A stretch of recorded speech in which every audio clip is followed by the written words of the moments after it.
શિયાળો આવી ગયો છે, શિયાળો ચાલુ થઈ ગયો છે અને ભજીયાની સિઝન ચાલુ થઈ ગઈ છે.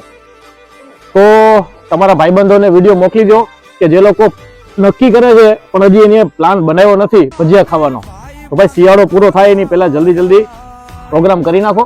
ભાઈ જો કામ ધંધાનું ટેન્શન તો દરરોજ હાલવાનું જ છે, પણ આવા ભાઈબંધો ભેગા થાય ને તો કોકદીક આવો પ્રોગ્રામ કરી લેવાય એટલે બધું ટેન્શન છે ને આમ ફ્રી થઈ જાય. ટેન્શન મિલકત થી મોંઘા મેં ભાઈ બંધ કમાયા હો દીપુ યુવરાજ કે તું દિલ નો દરિયો ભાઈ બંધ માંગ્યો ને તું ભાઈ રે મળ્યો ખાલી ખોડિયા એ ખાલી ખોડિયા જુદા ને જીવ એક